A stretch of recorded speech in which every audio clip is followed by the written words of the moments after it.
जन्म घेतला, माझे दुसरे वंदन या तिरंग्याला, तीच केली स्वातंत्र्याची खून आहे. माझे तिसरे वंदन शिवरायांना, ज्यांनी स्वराज्याची विष मातीच्या कणाकणाने प्रत्येक माणसाच्या मनामनात रुजली.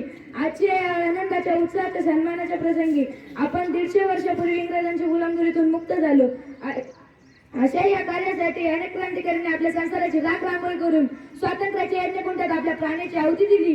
तसेच आज सीमेवर तैनात असलेल्या रात्रंदिवस डोळ्यात तेल घालून मेहनत करतात त्या सैनिकांना मी भार्गव गीते अभिवादन करतो.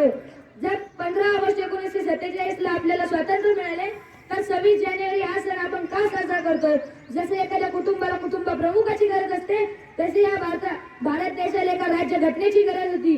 ती राज्य घटना लिहिणारे वर्गात शिकणारे नव्हे, तर वर्गाच्या बाहेर बसून शिकणारे तथागत गौतम बुद्ध, संत कबीर, महात्मा फुले यांना गुरुस्थानी मानणारे डॉक्टर बाबासाहेब आंबेडकर यांनी 2 वर्ष 11 महिने 11 दिवसात पूर्ण केले. नसे नुसते पुस्तक तर हा भारतीय धर्मग्रंथच, नसे नुसते पुस्तक तर हा भारतीय धर्मग्रंथच. समृद्ध संविधानाने बनले देशाचे शून्य पालक, समृद्ध संविधानाने बनले देशाचे शून्य पालक. गुलामगिरी संपली, आता झाले गणराज्य. सत्ताधारी बनले चालक आणि जनता बनली मालक, जनता बनली मालक.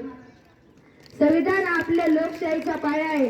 तो आपल्याला आपल्या विकासाची आणि कर्तव्याची जाणीव करून देतो. तो जाती